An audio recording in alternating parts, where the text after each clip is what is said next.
Good afternoon. Thank you so much for being here, and welcome you to the Frida Kahlo, The Making of an Icon panel. I'm really, truly excited for this panel, and I thank you so much, Mari Carmen Ramírez, Ganita Ancori, Amalia Mesabain, and Monica Mayer, who is online currently speaking from Mexico.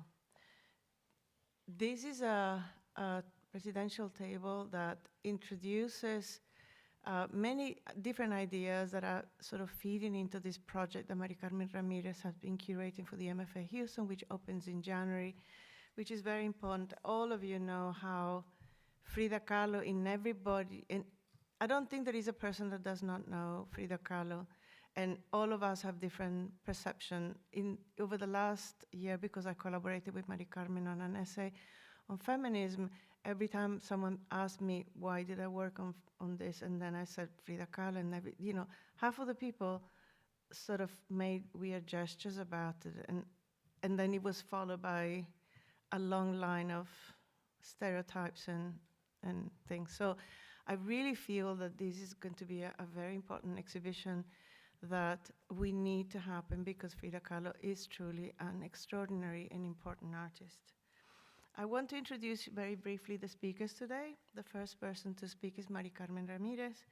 She's a Wardham Curator of Latin American Art and Director of the International Center for Arts at the Americas at the Museum of Fine Art in Houston, and she's also a prominent art historian. There are so many important exhibitions in the field. She's a pioneer also in Latinx art. I cannot think of a more important person to actually rethink Frida Kahlo. Ganita Ancori is a Henry and Louis Foster Director and Chief Curator of the Rose Art Museum at the Brandeis University, and she's also a Professor of Fine Arts and Women, Gender and Sexuality Studies, and is a person that has invested many years of her life with important research and writings about Frida Kahlo. Amalia Mesabain, she's a pioneering Chicana artist, curator, also activist, professor emerita of Cal State University of Monterey Bay. She's a MacArthur Genius Fellow. She's known for home altars and ofrendas. She has been one of the really important artists and minds and writers and thinkers that have sort of created an important space for Frida Kahlo here in the US. Monica Mayer, who is online, is a pioneering feminist Mexican artist, activist, and art critic whose work includes performance, digital graphics, drawing, photography, and art theory. She is truly an important person in Latin America, and with a very specific and interesting vision of Frida Kahlo, which is expansive and generous. So I invite Mari Carmen to begin the presentation. Thank you.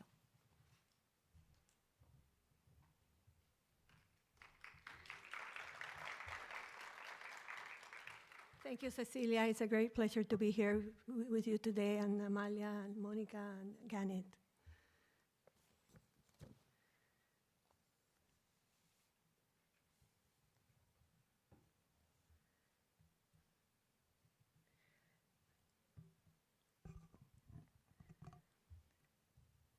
As Cecilia just said, I'm going to be talking about the Frida Making of an Icon, an exhibition organized by the Museum of Fine Arts Houston, which will be seen in Houston in the first half of 2026, and then we'll travel to Tate Modern, where it will be from June through January of 2007. Frida, the Making of an Icon, tells the remarkable story of how Frida Kahlo, a Mexican woman artist whose trajectory largely unfolded under the shadow of her husband, world-renowned painter and muralist Diego Rivera, was posthumously transformed by sociopolitical, cultural, and economic interests into the most influential woman artist of the past several decades. Indeed, since the 1970s, Frida's idiosyncratic image has been appropriated by diverse groups that include Chicano, feminist, LGBTQ+, Neo-Mexicanist, Latinx, contemporary, and more recently, disabled artists. The open-ended, if not endless, catalog of collective images makes Kahlo a polyvalent icon, while revealing a shifting and elusive kaleidoscope of values, interests, points of view, and agendas whose nature must be apprehended if we want to understand how its multifaceted axiology functions in contemporary art. This plural quality is at the core of what I refer to as, quote, the Frida phenomenon, unquote. That is, the critical and sometimes dialectical intersection of elite and popular culture, myth, and vested commercial interests that constitute the focus of this exhibition.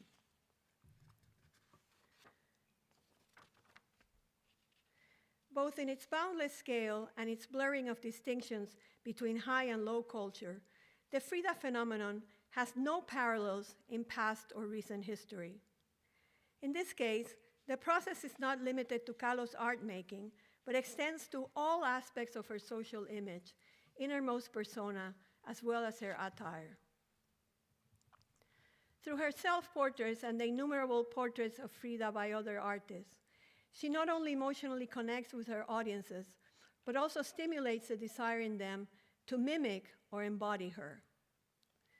This feature manifests itself in contemporary artists' myriad appropriations of her countenance, as well as in fan look-alike contests organized all over the world since the 1990s.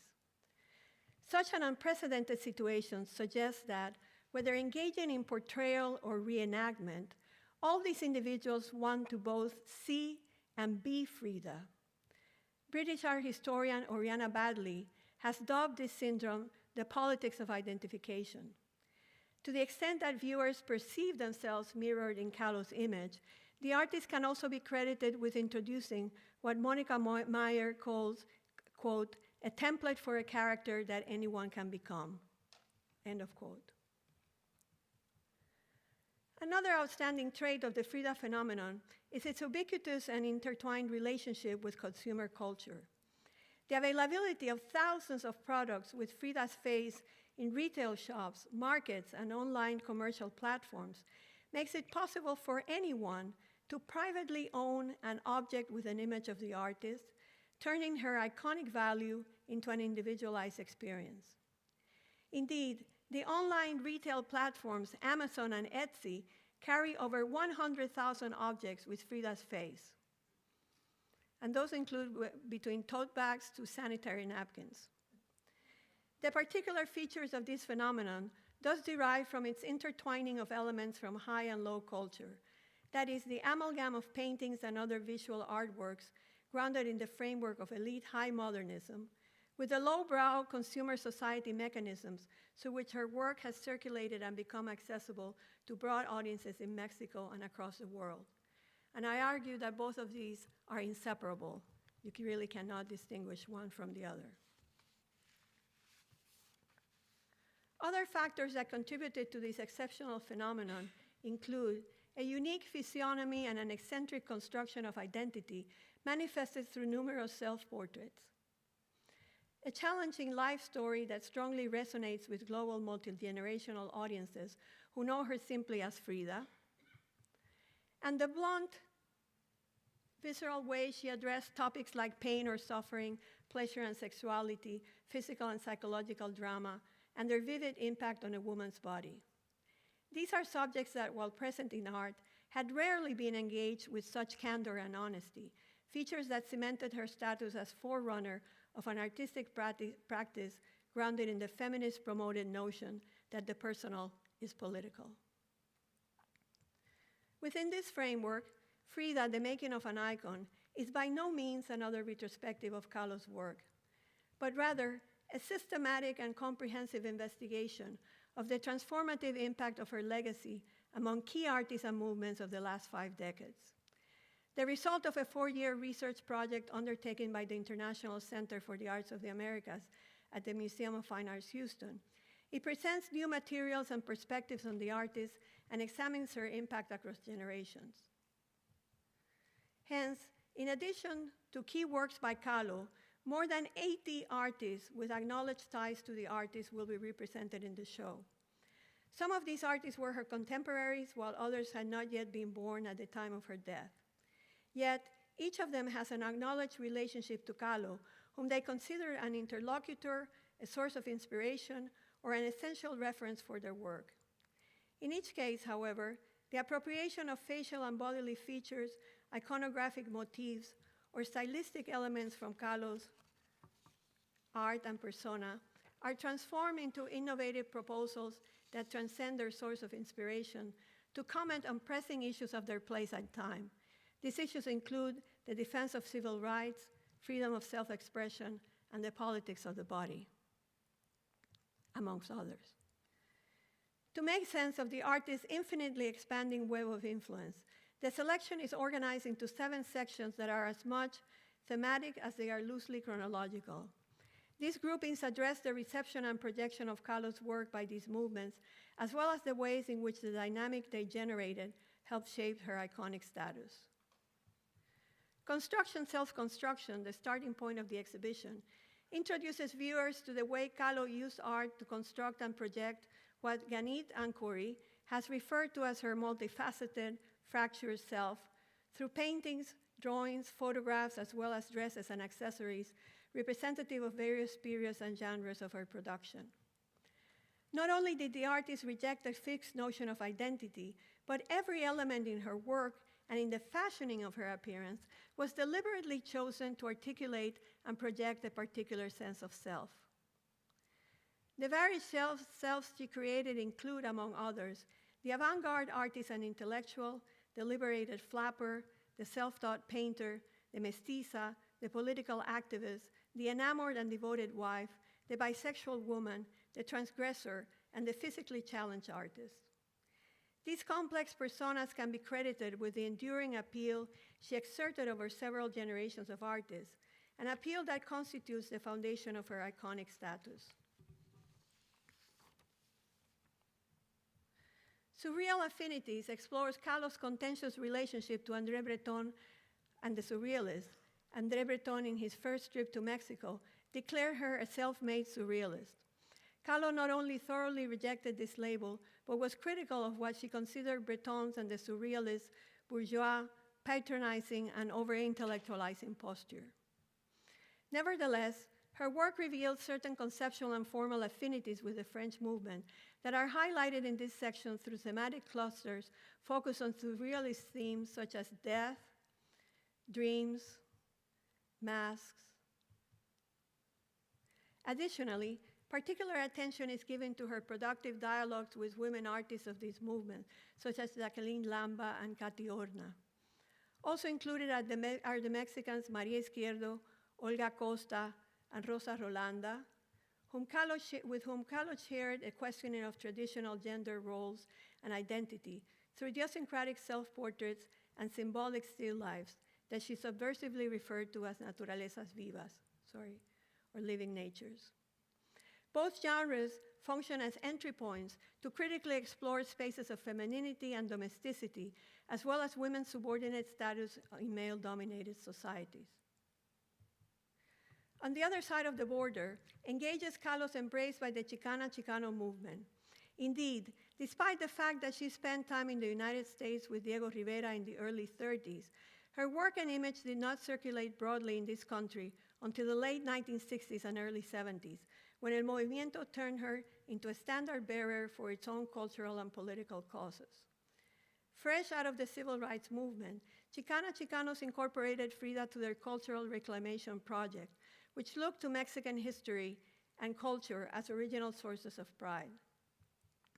Artists like Rupert Garcia not only brownized Kahlo, but rejected the victim role, considering her instead a tower of strength and inspiration in line with Mexican nationalist revolutionary heroes. In this context, they set out to recover her ideological dimension and activist stance, her ambivalent position toward the United States, as well as her role as an early leftist intellectual, all of which were subsequently downplayed or erased in mainstream accounts. In November 1978, the Galería de las Razas Homenaje a Frida Kahlo, an exhibition organized by artists Carmen Lomas Garza, Amalia Mesa Baines, and Rupert Garcia, among others, formally introduced the Chicano community to Kahlo's challenging life and radical art, promoting her as a role model. The exhibition represented a turning point in the artist's iconization in that it launched a format still prevalent today for collective shows featuring a broad range of artists who come together to pay tribute to Kahlo. More importantly, the participants can be credited with bringing to the fore a Kahlo aesthetic in contemporary art.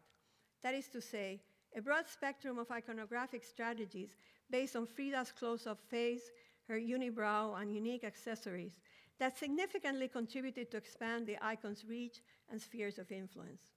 Indeed, the Galería de la Raza show provided one of the first instances of artists wanting to appear with Frida or like Frida. Kahlo's distinctive attitude toward her own disabled body and non-conforming sexuality were expressed in her numerous self-portraits. The rise of feminism and gay rights activism in Mexico and the US in the 1970s and 1980s provided the ideal context for artists to embrace her transgressive persona. Feminist writers and activists countering machismo turned to Kahlo's sexually liberated stance as an emblem for radicalized women all over the world.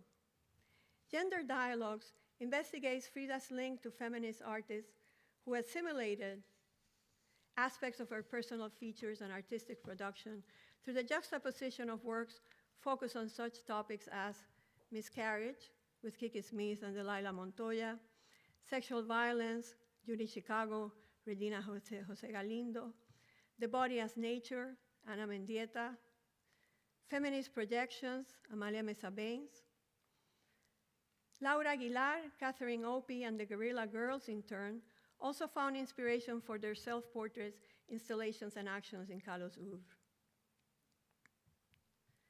The late 1980s and 90s consolidated Kahlo's ascendance to cultural icon, propelled by paradigmatic events such as the Metropolitan Museum of Art's blockbuster exhibition, Mexico's Splendors of 30 Centuries, and the citywide celebration, Mexico, a Work of Art, sponsored by the Salinas administration and a consortium of private interests led by Televisa. In a volatile context marked by NAFTA, economic neoliberalism, and LGBTQ activism, a new generation of artists loosely grouped under neo-Mexicanisms embraced Kahlo as a symbol of a more diverse and inclusive nation.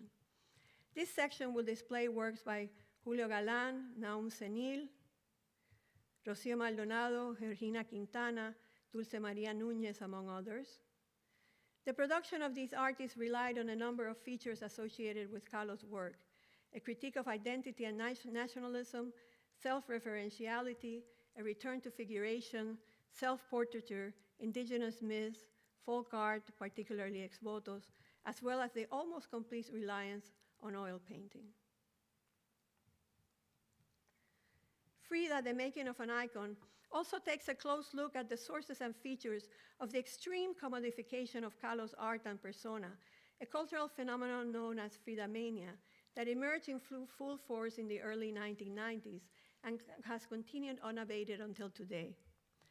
This section provides the first systematic investigation of Fridamania with a display of close to 200 objects that track the broad circulation of Frida's image through books, magazines, films, posters, commercial merchandise purchased from retail outlets, and loans of handcrafted objects from private collections. After 2000, an emergent generation of artists coming of age with the critical questioning of power structures and institutions ushered in by postmodernism turned to Kahlo as a role model for transgressive forms of activism associated with race, gender, sexuality, and physical disability. The last section of the show, A Proactivist Legacy, brings together an international group of contemporary artists whose work speaks to these new forms of activism inspired by Kahlo. Rejecting established narratives of her art and persona, these artists focus on her gender fluidity, her staunch commitment to leftist causes, as well as the syncretic blending of high and low sources that has come to define her painting. The exhibition ends with a high note represented in Camila Fontenelle's Todos Podemos Ser Frida, We Can All Be Frida of 2012 and ongoing, a monumental multi-year photographic series undertaken in towns in the interior of Brazil that brings the politics of identification full circle by incorporating the viewer into the work. Despite the negative threat posed by Fridamania, Frida has proven to be an icon of remarkable strength and endurance, qualities that are not necessarily tied to her market value, but extend to her reception by audiences. Together, the exhibition and catalog illustrate how since the 1970s, she has become a signifier of nonconformity, a phrase used by Oriana Baddeley, an archetype of cultural minorities.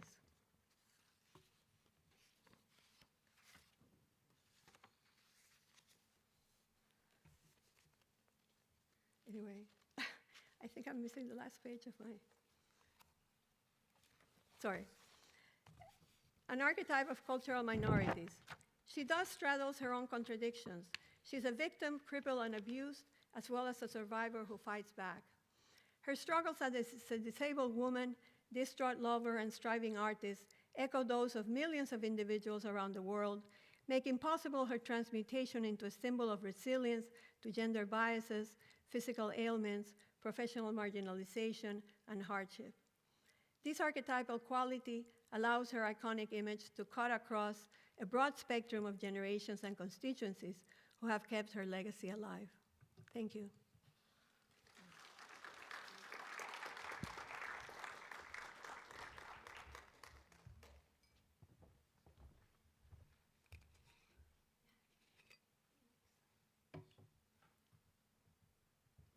Thank you. Thank you, Mari Carmen.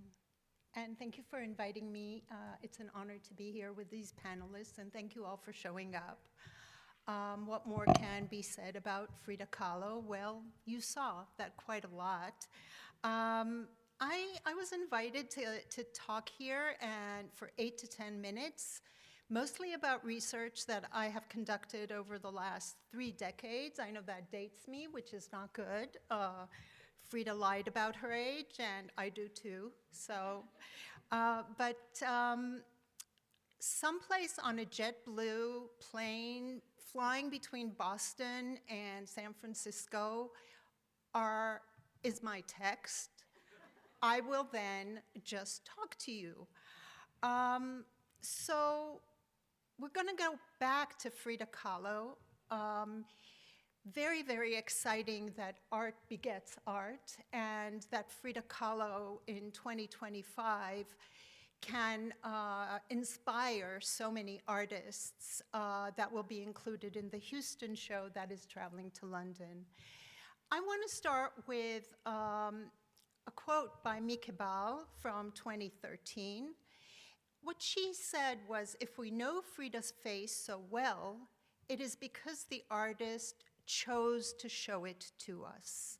And here I want to talk about Frida Kahlo's agency, and the metaphor that I was thinking about is Frida Kahlo as an archaeological site where she puts in so many elements from her biography, but also non-biographical other elements, what she knew about politics and Mexico and the world. And every stage, she shows us something. We have the paintings before us, and we're like her archaeologists, revealing the many strata of meaning. So the first one was the biographical reading. And I want to say that Frida Kahlo herself, she didn't feed it directly to Hayden Herrera, but through a circuitous way. The first time in 1939, when she had her first solo exhibition at the Julian Levy Gallery, the quotes from her offer a very, very simplistic, reductive, biographical reading of each and every work. And this continued in the first article written about her by Bertram Wolfe, also in 1939 in Vogue magazine, where every single painting that was reproduced there is biographically read. This continued with multiple other scholars, and we are all so very lucky that Hayden Herrera wrote her monumental biography of Frida Kahlo in 1983. I mean this, and I'm very, very thankful to Hayden. She was very generous to me when I started off, because then I could investigate another strata of meaning. And what I'll do today is show you what I started and that Mari Carmen alluded to. So we don't only know her face because she shows it to us. She shows us her body. And this 1946 painting is usually read as autobiographical. The spinal fusion surgery that she had in New York in 1946, Dr. Wilson, this is the result. But I want to say that Frida Kahlo put in other elements as well. She doesn't just show herself going under, having surgery. She shows us that she is split in two, that there are two Fridas, so more than one united self, if you will. The one is the Tehuana self that she also constructs, but she also shows us that she is disabled because she's also holding on to a corset.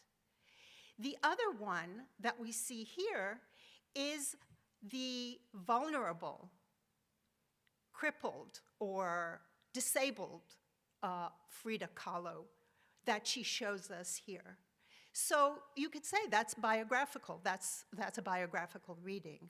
But she's very careful in putting it in a cosmic setting with the sun and the moon, life and death. And by inserting elements that are not just,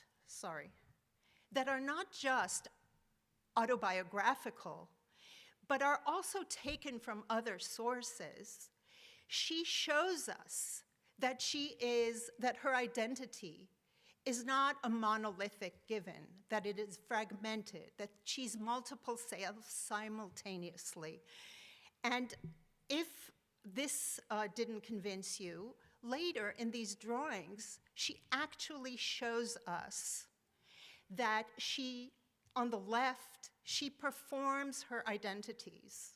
She very carefully fixes her hair, changes the angle of her face, pulls her skirt, just posing and composing herself, performing herself before she actually paints herself.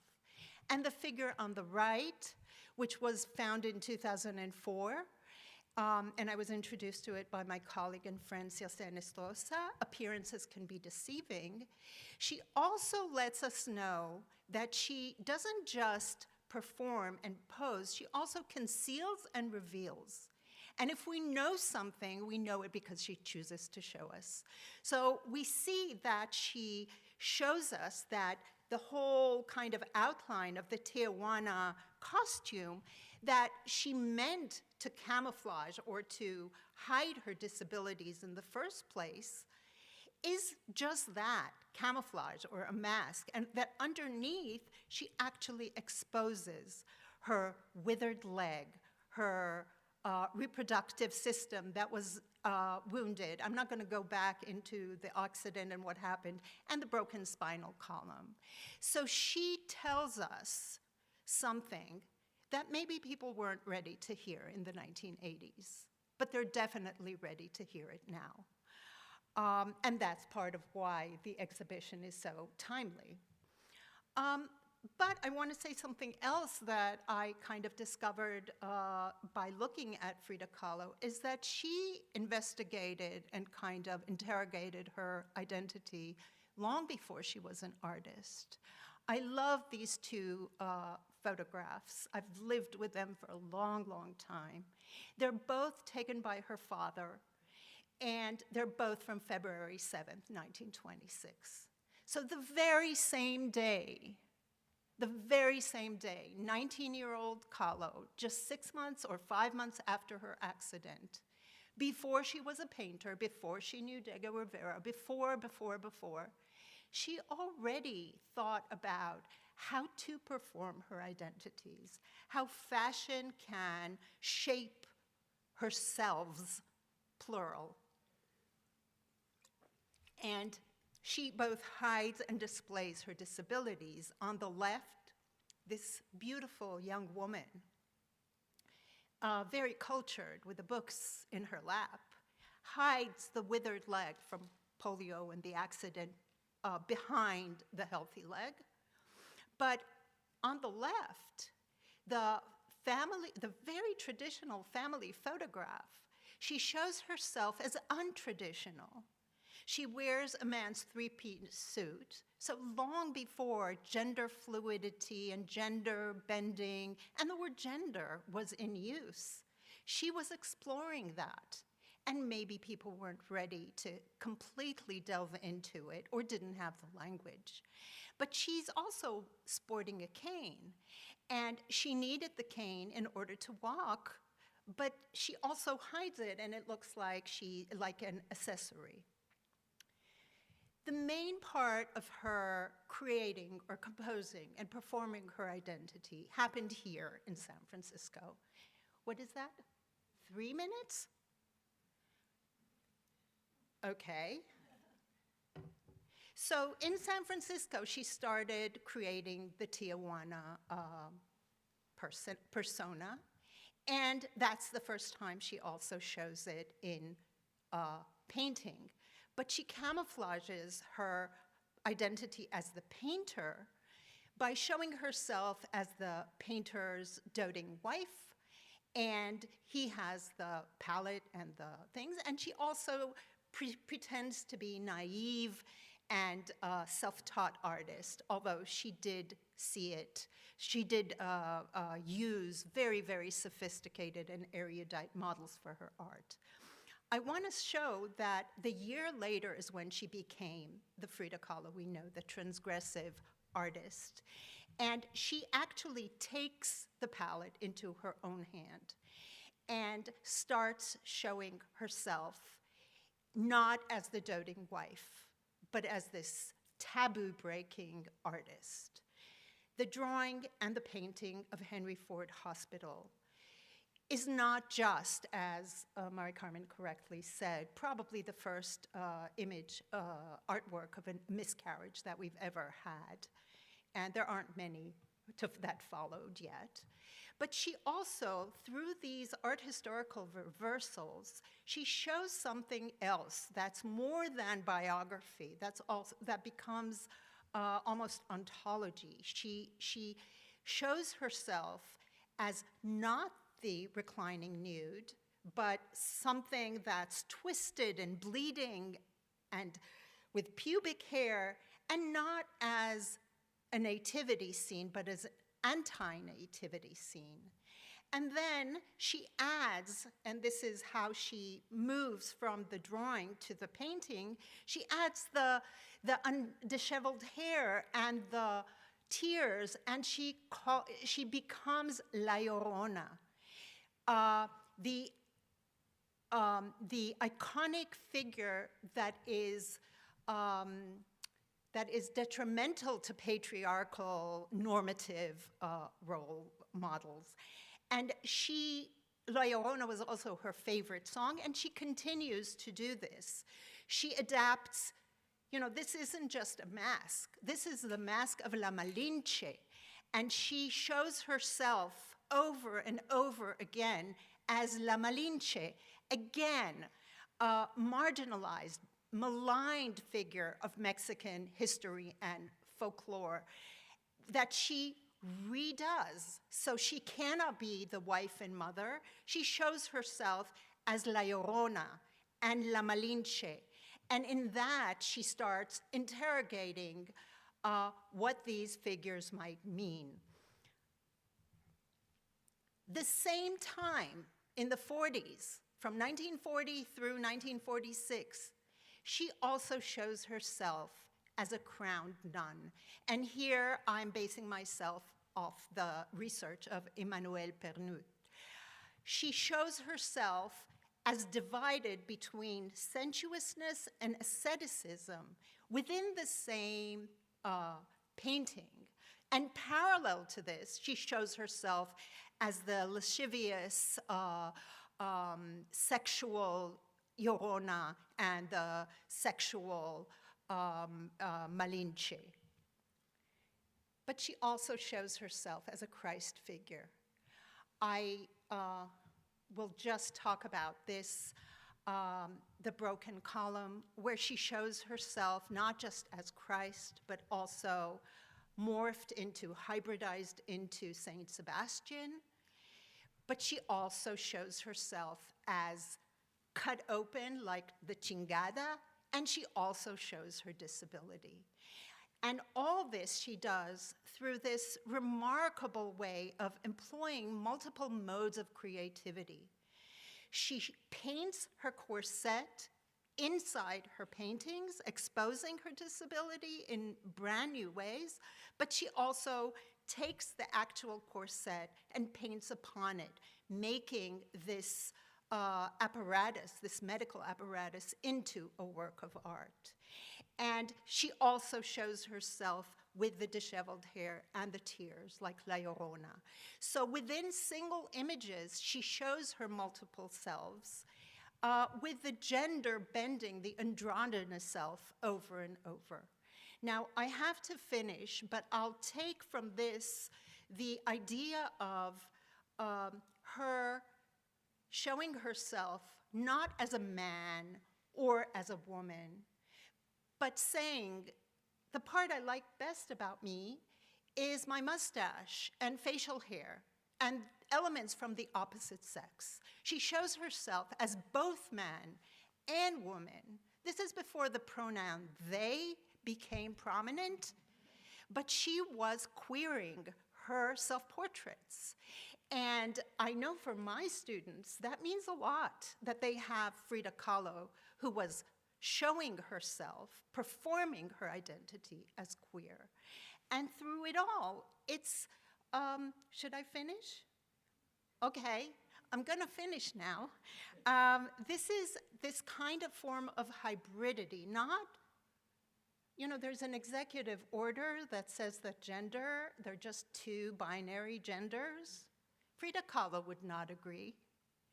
The whole idea of binaries, purity of form, restrictions is something she rejected. And hybridity and trespass and liminal spaces are something she embraced. So she shows herself as being part animal, part plant, part of other beings, and using Christianity, Hinduism, Mexican belief systems to talk about being free to be whoever you are.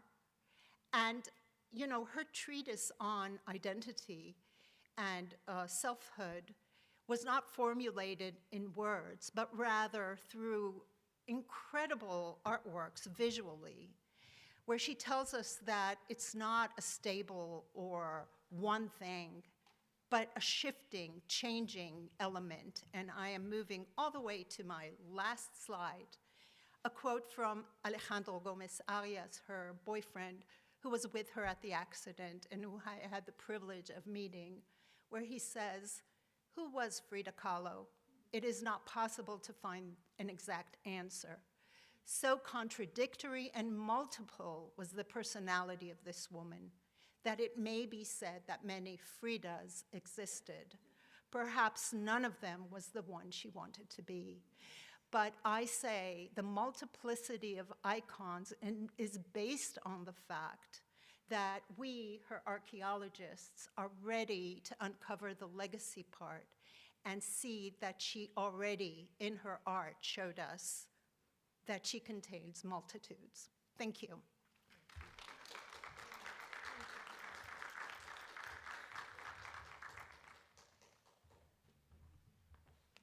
To do Monica Meyer now. Okay. Monica Meyer is going to be the next speaker. I'm going to pass her slides. Can she be placed on the screen, please?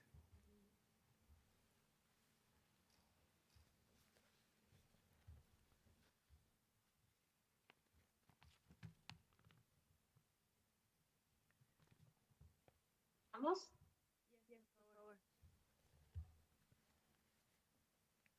¿Las imágenes también se ven? Yo voy a seguir tu script. Ok. Ya me dicen cuándo y yo empiezo. Comienza, gracias. Muy buenas tardes. Lamento no estar con ustedes en persona y más en un encuentro llamado Poner el Cuerpo en Latinoamérica, pero a veces quitar el cuerpo también es una forma de expresar nuestro desacuerdo. Y yo por lo pronto me niego a ir a Estados Unidos.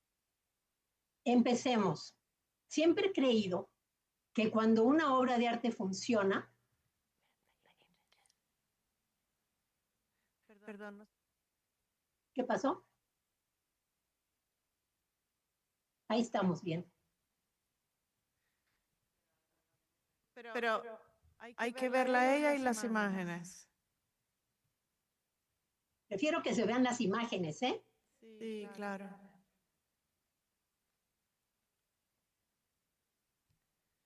Perdonen.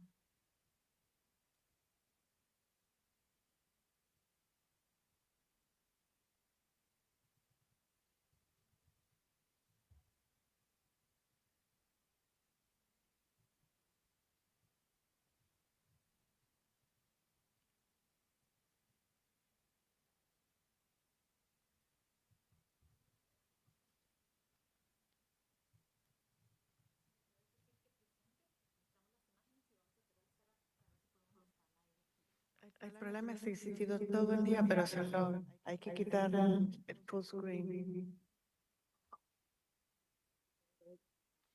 Ok, Mónica, si no te importa, continúa y vamos a arreglar esto. Sí, pero las imágenes está bien, ¿eh? Con las puras imágenes no tengo problema. Bueno, voy. Como les decía, lamento no estar con ustedes en persona y más en este encuentro llamado Poner el Cuerpo en Latinoamérica, pero a veces quitar el cuerpo, no estar presente, también es una forma de expresar nuestro desacuerdo y yo por lo pronto me niego a ir a Estados Unidos. Siempre he creído que cuando una obra de arte funciona, 10% es por lo que proponen las artistas, les artistas, y 90% es el contexto.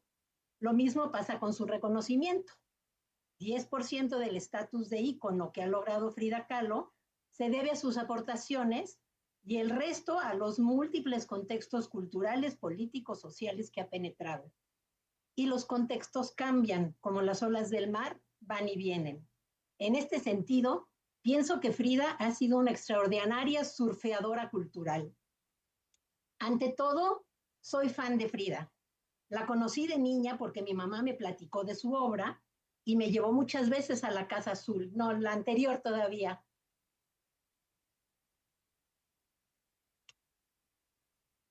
Sí, a la Casa Azul. Por cierto, su museo abrió en 1958 y fue el primer museo dedicado a cualquier artista en México. Así es que así como desconocida, por acá no era, ¿no? También crecí con la leyenda del tumulto en su última exposición en la Galería de Lola Álvarez Bravo y el escándalo de su velorio en el Palacio de Bellas Artes. Siempre la he tenido muy presente. La que sigue, por favor.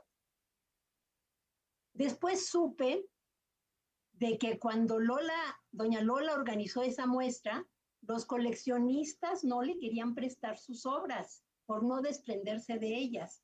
Y obvio, sé de la admiración que le tuvieron en vida intelectuales, artistas y políticos, desde Concha Michel o Chabela Vargas hasta Bretón y Trotsky. Pero también tenía el cariño y la complicidad de los Fridos, sus alumnos, y de todas sus amigas, colegas artistas. 2 años después de su muerte, se organizó el Salón Frida Kahlo, en el que participaron 40 mujeres artistas. El reconocimiento y el afecto son básicos para ser recordada. La que sigue, por favor. Para mí, la primera ola que agarra Frida, base de las subsecuentes, empieza con las redes afectivas que teje y culmina con el reconocimiento que logra en México tras su muerte. Además de la Casa Azul, su presencia en otros museos importantes es contundente. Su cuadro Las dos Fridas llega al Museo de Arte Moderno en 1966, apenas 2 años después de que este se inaugura. Y en 1977 se realiza la Exposición Nacional de Homenaje a Frida Kahlo en el Palacio de Bellas Artes. Ese mismo año Raquel publica Frida Kahlo, crónicas, testimonios, aproximaciones, y poco después, una nueva generación de artistas que ya no conocimos a Frida personalmente, como Magali Lara y yo, empezamos a hacer obra relacionada con ella en lo temático y en lo formal. Ahora sí, la siguiente. Hay 2 tipos de artistas que me encantan: quienes tienen las antenas tan bien sincronizadas con lo social que van un pasito adelante de su contexto. Y hay quienes se centran en su propio eje con tal perfección que borran la frontera entre la vida y el arte. Frida Kahlo ejemplifica ambos tipos, y esto ha contribuido a que sea el ícono que es, y también a que tenga la cantidad de haters que tiene. Vayamos por partes. Las antenitas de Kahlo estaban tan bien puestas que su obra ha surfeado la ola de la cultura occidental por casi 100 años, sobre todo desde los 70, cuando se convierte en estandarte para muchas comunidades que reclamamos nuestra voz, como las feministas y los artistas chicanos, y de ahí para el real, la que sigue. ¿Que queremos hablar sobre feminicidio, un tema tan urgente y doloroso en México? Ahí está Frida con unos cuantos piquetitos, tan explícito que hasta salpica el marco de sangre, que es como nos sentimos cada vez que los colectivos de madres encuentran otra fosa clandestina o una de ellas es asesinada. La que sigue, por favor. ¿Que hay que cuestionarnos el género de mil maneras? Ahí están, como ya se mencionó, su autorretrato con pelo corto y esta foto. Arte y vida se funden. ¿Que queremos hablar sobre maternidad desde nuestras experiencias y no desde la mitología patriarcal? Las obras de Frida Kahlo nos hablan del nacimiento, de la imposibilidad de ser madre y del maternaje, mezclado obviamente con la cuestión del mestizaje y de la cuestión de raza aquí en México, de culturas racializadas. Que queremos analizar la vida o la obra de Frida desde el cyborg, la negritud, la discapacidad, el indigenismo, el mexicanismo, el lesbianismo, el ecofeminismo, la lucha de clases, la naturaleza, la muerte, el suicidio, el surrealismo o el performance. Ahí hay textos de sobra a favor y en contra. ¿Qué sigue, por favor? Hoy incluso representa temas que no abordó, como en esta intervención de Eduardo Castaldo a la publicidad de una exposición de Kahlo en apoyo a Palestina. Pero Kahlo fue más allá. Se centró en su propio eje con tal perfección que su personaje atraviesa su obra y su vida. Sus autorretratos y las imágenes que le tomaron tantos fotógrafos son como la documentación de este personaje. Y es tan atractivo que todavía fue un paso más lejos y creó lo que llamó un personaje plantilla. Todos, todas y todes quieren ser Frida. Es como con los papas o con los reyes, que al morir se muere uno y otro toma su lugar, pero con Frida es el mismo proceso, pero en formato masivo, interdisciplinario y democrático. Un ejemplo extremo. En los años 40, el fotógrafo colombiano Leo Matis empezó una serie de imágenes de Kahlo. No la terminó porque se peleó con Siqueiros, que lo corrió del país, y tuvo que irse, pero regresó para concluir su trabajo en 1997, muchos años después de la muerte de Frida, y vistió a la diseñadora italiana Angela Pintaldi como la artista. Frida ha muerto, viva Frida. Pero hay muchos ejemplos desde hace décadas, como la película Frida Naturaleza, Viva, de Renato Leduc, de 83, o la obra de teatro 13 señoritas, de Carmen Boullosa, ese mismo año. En performance tenemos las piezas como Las yeguas del Apocalipsis, de 89, o la de Adolfo Patiño y Armando Cristeto, como Frida Kahlo y María Izquierdo, de 1992.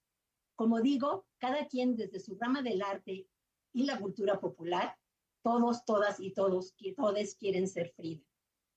En 2003 escribí el texto Cuando se convirtió Frida en Frida, donde planteo que ella abre las líneas del performance, por lo menos en 2 maneras.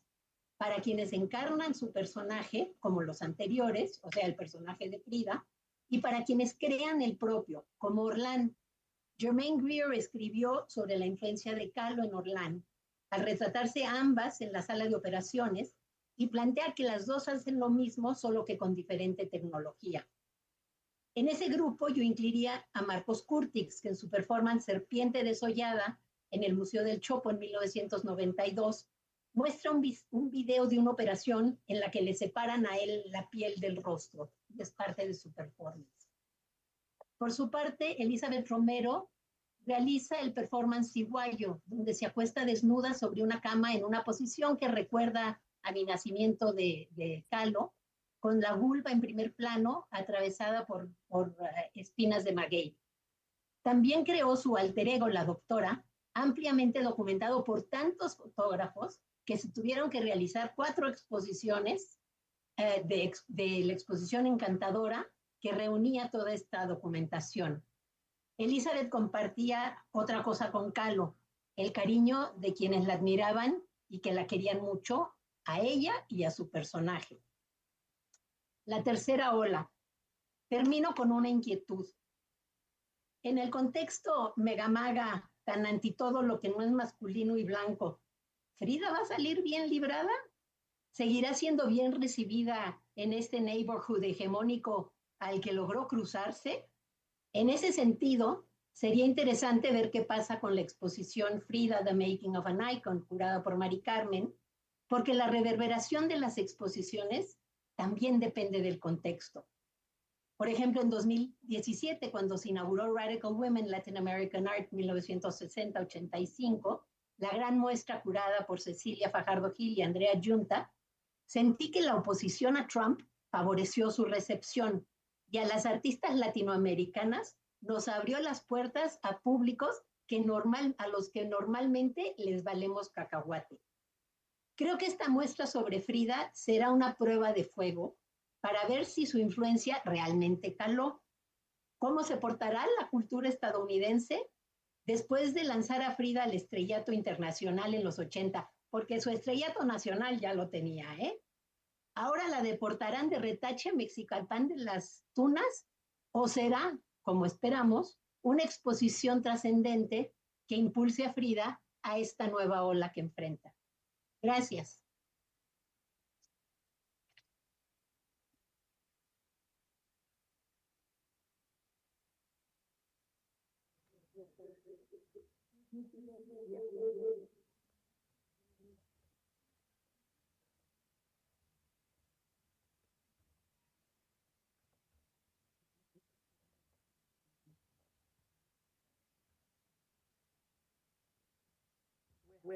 That's a hard act to follow.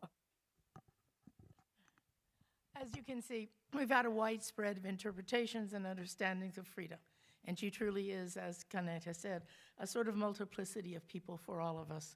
And many of us have embodied her in our lives. Many of us have found in her the values and worth that might help us face difficulties in our own life. So what I'm talking about today is really sort of a form of testimonial. It's a little bit me and a little bit her. There are times when I have forgotten that I never met her because I had the privilege to interview many people who lived with her in San Francisco and who lived with her in Mexico and who met her when they were young. I really want to thank Mari Carmen for taking on this project, and most importantly for those of us from the first generation of Chicanas and Chicanos, and that's before the X, so we still say the O. Really thank her for centralizing our understanding of her and the history that brought us to her. Because for many people, the recognition of Frida Kahlo came after things like the Hayden Hedetta book or the film, other things that were from the voices and views of people outside of the Chicano Mexican-American community. For us, she had a different role. I was lucky enough to be at the Galeria de la Raza starting in the 1970s. I did my first window altar for her in 1975, following a visit my husband Richard and I made to Mexico City for the International Year of the Woman in 1975, and saw for the first time, the very first time, art of women of Mexico's history. Not the Tres Grandes, but women.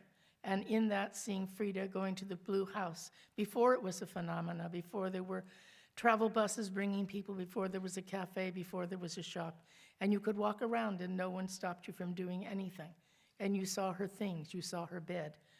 So that moment began for me a sort of relationship to what she stood for.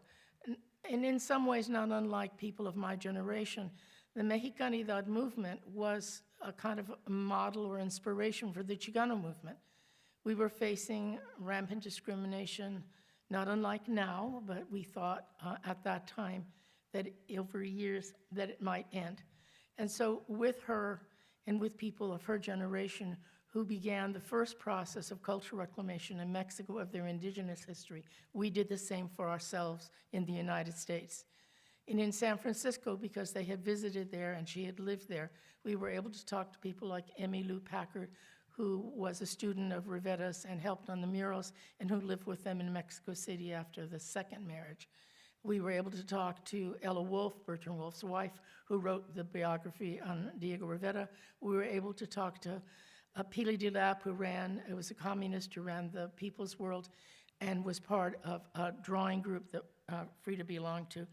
We talked to Lucienne Dimitrov-Bloch, along with her husband Stephen, who had been assistants to Rivera on the Detroit mural. These were old people then, as I am now, but at the time, they gave us stories that we could never have had. So our understanding of her was one not of victimhood or suffering, but of resilience and of cultural politics. In the white world of feminism at that time in the 70s, she was deracinated and depoliticized. She didn't belong to that history. She was decontextualized. But we knew the stories. So my first job when Richard and I went to Mexico City was to get a catalog from the Coyoacán, from the Blue Museum, and bring it back. And we brought it back and we used it to teach people about Frida. So from around 76 on to 78, we did a series of workshops and talks in libraries, in colleges, in junior colleges, to try to make our community see who she was and to give ourselves a different kind of genealogy. So she was not to us esoteric or unusual. She was in fact a Mexicana, and she was in fact a woman of power and strength. And so with the help of Rupert Garcia, Carmen Nomascarza, Maria Penado, and Kate Cannell, we put together a series of lectures, talks, and eventually resulted in a show in which we did a community altar that Renee Yanez and Carmen Nomascarza and I put together that community members could participate in. It was life-changing for us because for the first time we had a woman who was part of the history of Mexico as a cultural and artistic warrior, someone we could find ourselves in. So in that sense, her identity was ample enough for those of us who were coming of age in that time. And we put together an evening with Frida, with these elderly people who sat at a table in a room that we constructed to look like Frida's kitchen. And they sat and they told us stories, they sang songs, and their stories and their songs and their view of her was of this absolutely vibrant, slightly ribald, really, really powerful woman who helped them through their lives. Lucienne Dimitrov-Bloch was with Frida when Frida had the miscarriage and then found her mother had died in Mexico, and they rode the train back together. So these stories were stories of people's lives, of ways that they had chosen to pattern themselves around these people. And I include Diego in that. And this is one of the areas that I think Chicanos probably were in a very different position from other feminists and other kinds of cultural workers looking at Frida. We did not separate them completely, despite the fact they had such a tumultuous and quite, at times, unpleasant relationship. They had a bond, and the bond was that moment in history when they really developed the archaeology of the Mexico we know now. His collection of Mesoamerican works, her collection of ex votos paintings on tin, her mother's Tehuana background, her father's Jewish political history, all of these things made her she was. And then beyond that was the sort of hybridity and duality of her personality. And I think that one of the things that has come out of this is that she was revolutionary and radical in her time. We're talking the 20s and 30s. And she was wearing a mustache, dressing as a man when she chose, having affairs with both men and women, living a life to the fullest, because she knew her time was limited. I went through something sort of similar, the whole idea of not having to have children. So that's why she was my friend in many ways. She was sort of my companion as I went through many of these things. And so I look at her now and I think about what we know of her, what we'll see of her now. And I think in some ways we're at a turning point again in this current political situation, whether you want to call it anti-DEI or, as I like to call it, rampant racism and sexism and homophobia. We're at a point again where we have to remember who came before us, who are our ancestors. How are we going to fight the moment we're in? How do we know what can be done? How do we have the courage to do it? And I have held Frida in that space, in my own mind and in my own body for many, many years, because as I faced many of the same situations that we're seeing now, as I discovered post-hysterectomy, of course, no children, as I lived with a man of great strength, a musician, another artist, and found my way to have my own independence and agency, as we all, as women and men, have had to learn to negotiate the difficulties of our time with the making of our own identity. We are our own icons. So Frida, in that respect, is for me someone who has the capacity, and I like that word, capacity, the fullness, to accept all that we have to give and to give back to us in that way. I'm going to read from a very short article I wrote for the first Chicano book on Frida Kahlo, put together by the editor Roberto Arona. Frida Kahlo continues to occupy a central place where aspects of duality and hybridity provide cultural meaning in the making of art and in the making of life.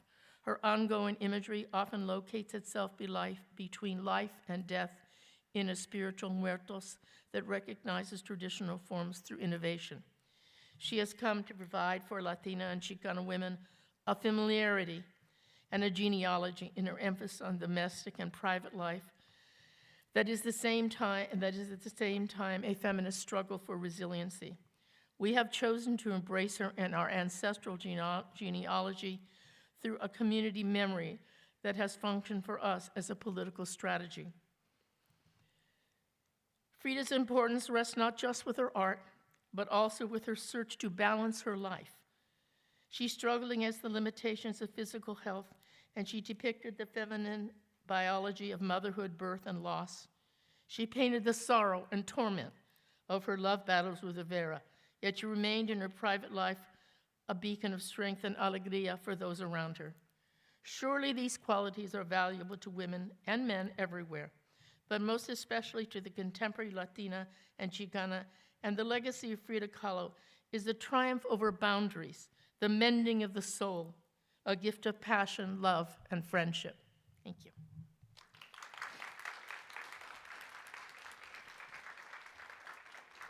I'm not sure how much time do we have left. Can we bring Monica, and we can stop the images now. Do we have 10 minutes? Oh, we have 20 minutes. Okay, perfect. So I'm going to ask, maybe make a comment that could become a sort of a way for us to, in listening to your presentation, you know, many of us are art historians, so have done, written art history. And one of the things I have always found really interesting is the fact that Frida Kahlo fits very, very badly in any art historical canon.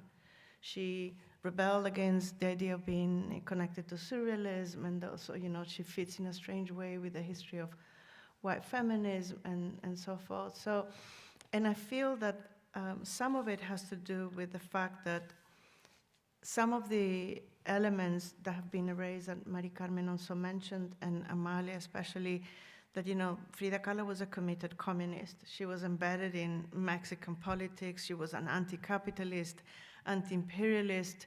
I mean, that's why, Monica's question at the end really bears a question, how is it going to be fair? How, are this kind of political facet? It's not just body politics in the sense of define gender, define the role of a wife, a painter, and the subject matters and everything. But one of the ways that I feel that Frida Kahlo feels ill is because of this kind of depoliticization of her persona. But at the same time, she was very much embedded into this sort of a creation of Mexicanidad and a national identity. And you talk about hybridity, but some people talk a lot about mestizaje. Mestizaje is inverted into this Vasconcelos project, which was erasing indigeneity as such. So how everything that you've said highlights her as a unique person that has multiple facets, multiple ways of understanding her, ways of performing herself. So how independent and defiant was Frida from the politics of her time? Not just her as a woman in the art world, but really thinking, how was she fitting into ideas of communism, nationalism, and so forth? Also to bounce back into the way we may see her now today in terms of define, nationalism of all kinds, how she continues to be a model in that sense. And also how is this going to be reflected in the exhibition, Mari Carmen? How is it highlighted?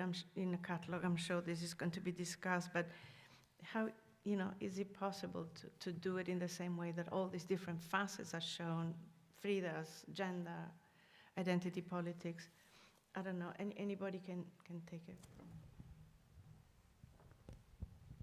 I'll just start by saying that there are two photographs that I love of Frida Kahlo. One from 1929, where she is very young. She's not the Frida that everyone knows. She's wearing a pencil skirt and a kind of collared shirt, button-down shirt. She's very young, and it's a May Day parade. So it's Frida before Frida. She's marching there. She already knew Rivera, but it was Tina Modotti and the young communists who brought her there. And the other photograph that I love to pair with it is from 1954. It's that Frida Kahlo, again, doesn't look like the Tehuana Frida, the Mexicana Frida. She's just wearing a scarf over her hair and throws something, and she's in a wheelchair. And she leaves the hospital against doctor's orders to march in an anti-US, pro-Latin American march against the CIA interventions in Guatemala. Exactly.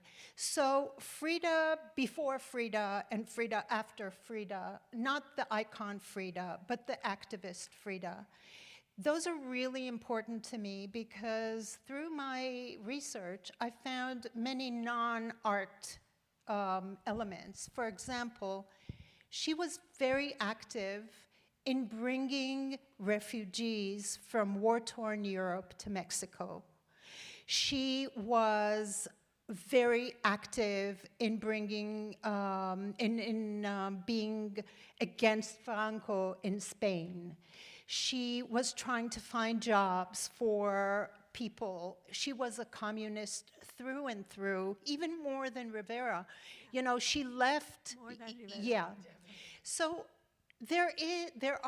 she wasn't part of the muralist movement, so it wasn't that kind of simplistic, well, not simplistic, narrative, historical,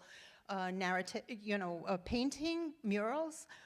But when you think of My Dress Hangs There, her 1933 painting, which she painted during the Great Depression in New York, which she has, it's her only collage. The whole bottom portion, if any of you have seen it, it's bread lines, it's things that deal with the breakdown of capitalism, the breakdown of the US.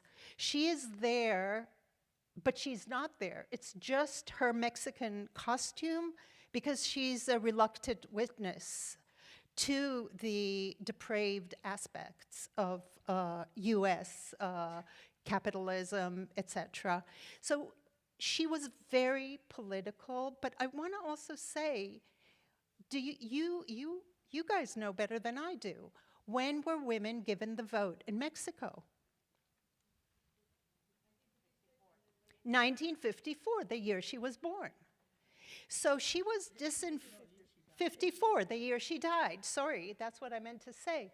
Throughout her life, she was disenfranchised, yet she was very politically active.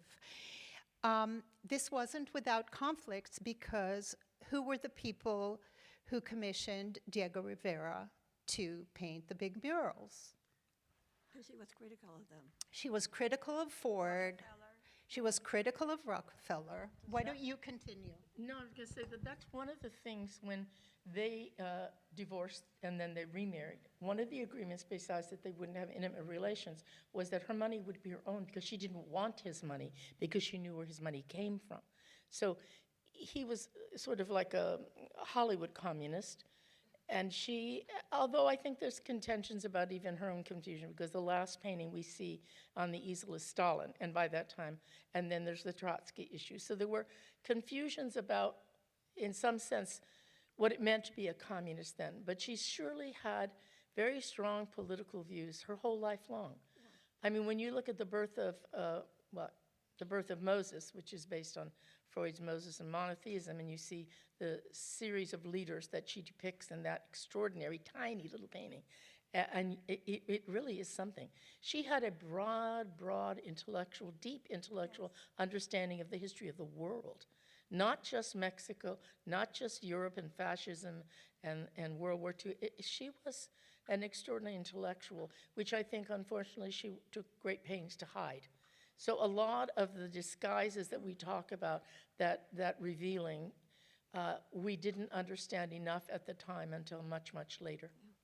She was a political animal, very intuitive, perhaps not as demagogical, but she was far more integral in her politics than Rivera was.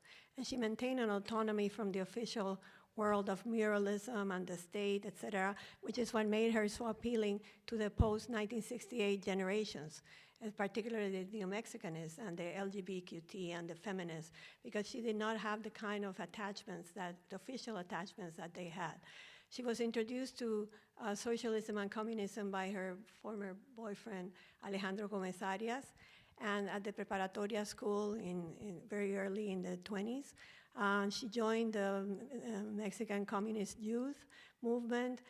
She demonstrated with Rivera against fascism and imperialism. She was a member of the Communist Party. She had affairs with Trotsky. She was a Stalinist at the end of her life, a very committed Stalinist, probably because of the position of Stalin with regards to Spain, which was the same position that Siqueiros had.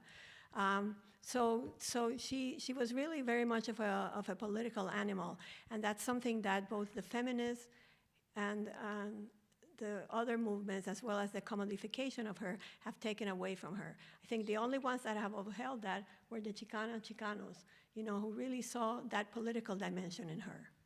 I just want to say to her, not that I need to defend Frida Kahlo, but she was a pro-Stalinist before Stalin's purges became known. It had to do with Spain. And the other thing is that Peter Wolin and Laura Mulvey in the Whitechapel exhibition in the 80s also talked about her Marxism and her politics and didn't just leave it. When I did my research at La Casa Azul, I looked at the books in her library, and that's where, and she even writes in her diary, I have read all the histories of all the peoples, and I know the communism, etc. She writes a lot about it, but she actually did read, and you're absolutely right. She was an erudite I think person. Monica wants to say something. I think you... volumen? Can Monica speak?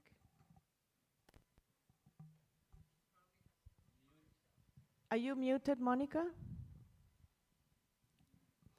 Can the speaker that is online speak, please? A ver, ¿se oye? Ajá, ya. Ahora sí. Me va a salir mejor en español. Dale. El hecho de que le pusieran la bandera comunista es por el amor que le tenían y por la comprensión que había de sus posturas políticas cuando se muere. El escándalo que causa, absolutamente enorme, es porque fue un signo de respeto. Evidentemente tenía posturas políticas muy fuertes. No lo hicieron por otra razón, sino por respetarla a ella. Ya. Sí. Inclusive se lo ponía en el corset, the hammer and sickle on the corset. Yeah, so I think we have time maybe for one last question to discuss. I wanted to talk, Mari Carmen.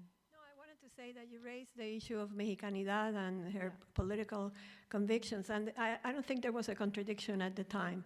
I think the left in Mexico was pro-Mexicanidad. I don't think they had the distance from Vasconcelos, whether it had to do with Vasconcelos or not. But the idea of bringing together in the post-revolutionary period peasants and indigenous peoples on a wall, on a public wall, was a very, very radical idea at that time. And the whole idea of a Mexican nation made out of all these disparate groups that had different languages and different indigenous relationships was a very radical thing for the time. And in that sense, she was a woman of her times. She actually changed her birth date to reveal, to be born the year of the revolution, 1910, instead of 1907. And so she really firmly believed in that ideal of nationhood in Mexico. I think today we can see the shortcomings of those positions, but I think it would be unfair to pin it down on her. Agreed. Can I add something? Yeah, sure. Just about the Mexicanidad, it's very interesting that a lot of the muralists prioritized Aztec imagery, whereas Frida Kahlo, when you look at the type of archaeology that she paints in her works, they're oftentimes from Western Mexico, Nayarit, or funerary things from here and there. So she, from different cultures and not from the most well-known cultures. And they all have political and personal meaning for her. So a lot more nuanced in what she does. And even the dresses that she chose, as my colleague Circe Nestosa has shown, has to do with the matriarchal Tehuana costumes as the basis for what she does. It's her mother's lineage, absolutely. I wanted to touch very briefly, as we have a few minutes left, on the issue of disability. You touched on that in your presentation, Mari Carmen, and also Amalia spoke about it. Personally, for me, you know, when I read your conversation with Bell Hooks, I was very, very touched by the fact that both of you were struggling with, you know, with ailments, and then you felt that she was a model for going through the pain of that and then continue to do the work. So for me, it's interesting to think, how is it that still today we have issues with understanding this, you know, because this is also happening in terms of the toxic way that feminism has appropriated her, which is this sort of sufferance. There is a thing, a trait in humanity, which is about, you know, seeing pain and then celebrating also the Christian idea of the cross and the cross and so forth. But that's not what Frida Kahlo is about. So Frida Kahlo is about sort of conquering and just, you know, revealing and whatever, concealing. But so, and also the way she does it is very much in tune in the way that we understand disability now, that it becomes a form of creation, a form of providing access to other people to different modes of thinking and sensorial things. So how do you think that, so why do you think that the main reasons why we have not really seen this idea of disability as a form of empowerment, as a form of example, as opposed to a form of victimization? So there is a narrative that went completely the wrong way, and how do you see this in the exhibition portrayed, and how it will move forward into, you know, today's society where disability, you know, whenever there is a disability of any kind, even the smallest, there is no real accommodation of any kind. I think in Frida's case, it was about empowerment, in her case and her case. I mean, it's another thing about how we perceive disability, which is a different issue, but disability and her dealing with it was present there from the very beginning.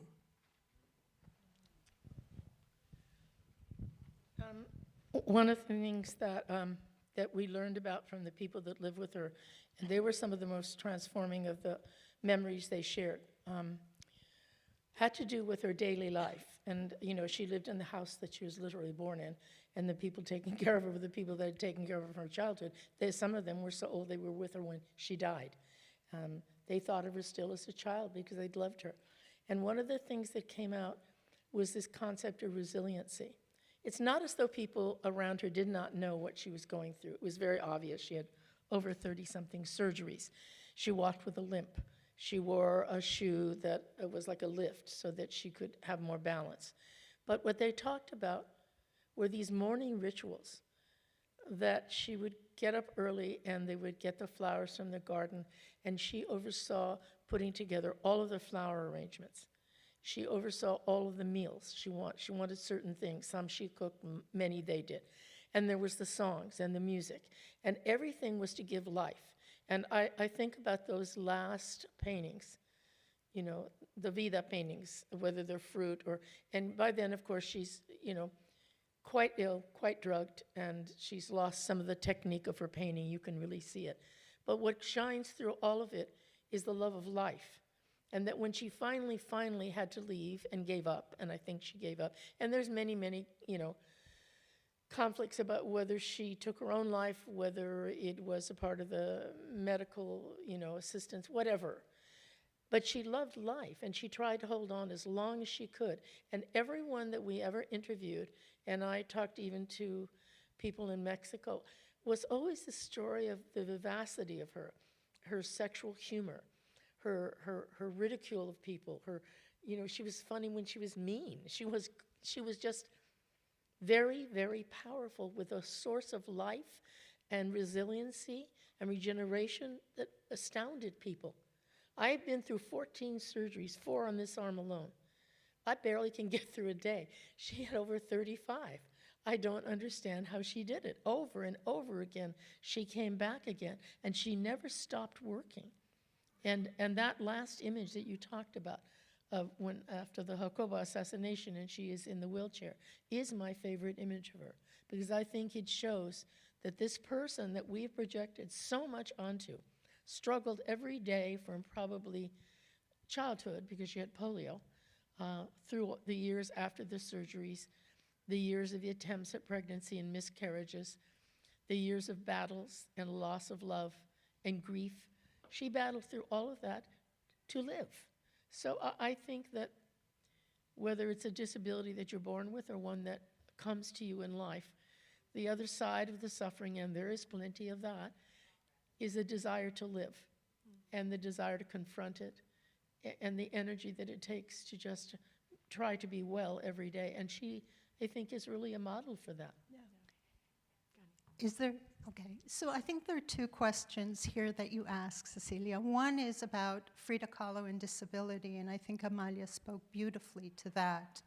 It's also very interesting how when she has polio, she's actually very much ashamed. And shame and trying to hide a disability are very natural things. And I know as well. From lived experience. But then she switches over and she says, this is part of who I am, and she displays it. The other part of the question that I want to address is why it took so long for people to for scholarship to really delve into it. And I'm very thankful to Mari Carmen that she commissioned me to write an entire essay about this subject. So for me, when I read Herrera, and Herrera writes very clearly that Frida never painted her accident because she thought it was so too important. And she did make a wonderful, powerful drawing in 1926 on the anniversary. And then she had a repainted retablo that also alludes to it. And her art and her diary is replete with what I call overt and covert references to her disabilities. And that's what the article is all about. And it's just unbelievable how she managed to take, well, I always say art was her superpower. So she may not have been able to walk without a limp, but she could make art that was really a superpower, an exceptional ability. So thinking about her abilities, not from an ableist perspective, but from her own, on her own terms. I would like to provide Monica the chance for a last word because we are over our time. We are aware of it. And I think maybe Amalia wants to say something. Can you talk? ¿Ya me oyen? Ajá, sí.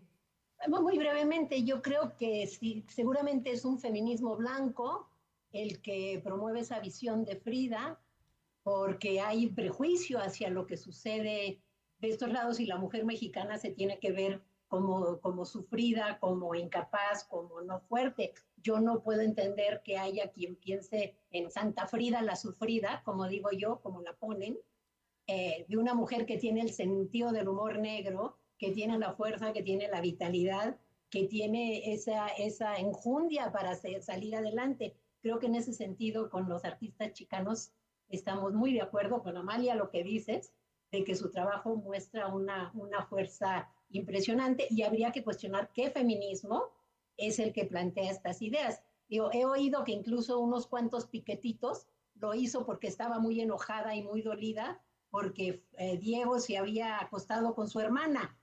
Carajo, se está viendo un feminicidio a todo color, con el marco salpicado de sangre, y un hecho real, y las versiones que dan son totalmente absurdas. Yo creo que eso es por prejuicio. Sí, de acuerdo. Do you want to say last comment? It's sort of a final comment that I think we have to unlearn a lot of Hayden Herrera. Yeah. I'm not to be mean. Oh, okay, a little bit mean. You know, she wrote this book quite a long time ago. And I remember when she came to the Galeria, the day of the homenaje, it was 1978. And we were so silly, because her last name was Herrera, we thought she was a Chicano, or at least a Latina, something. And in walks this sort of Bryn Mawr blonde, like nearly 6 feet tall, and we went, oh my God. And so it was Day of the Dead, and we had the little, you know, the calaveras out, the little sugar skulls. And I don't know what made her do it, because it was a community altar, and nobody ever really picks up things from an altar. But for some reason, she picked up the Diego Rivera sugar skull, and it fell through her hands, and it broke on the ground. And it was like, everybody's buzzing. Oh, you know, we didn't know what to do, so somebody found another skull, and we wrote some name on it, and we stuck it back on. But I always say this, any of us who can even remember our teenage years, would you really want somebody to write a sort of biographic description of your psychological sort of profile by love letters that you wrote when you were 16 years old? I don't think so. So there is a fair amount. She's an extraordinary art historian in terms of the way she analyzes paintings, a brilliant scholar. I've had one-on-one matches with her over my lifetime. But in the end, we've got to push some of that stories of Frida aside from that book and really look at her as she has become and is becoming. I just had to give a talk at a conference about living artist legacy, and they asked me to talk about becoming an ancestor, and I freaked out. I freaked out because I thought, do they know something I don't know? I'm not dead yet. But I think about her, and she is my ancestor. And we pick our ancestors. They don't have to be blood.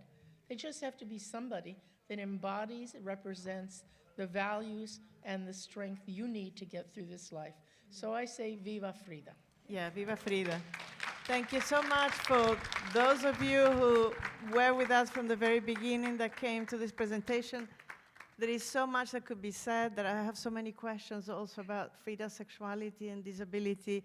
There are so many things where she was so incredibly brave and brilliant. And I agree with Amalia. Let's erase all the BS that they have told about Frida, and let's go and see the exhibition and look at the art with fresh eyes. Thank you. Thank you so much.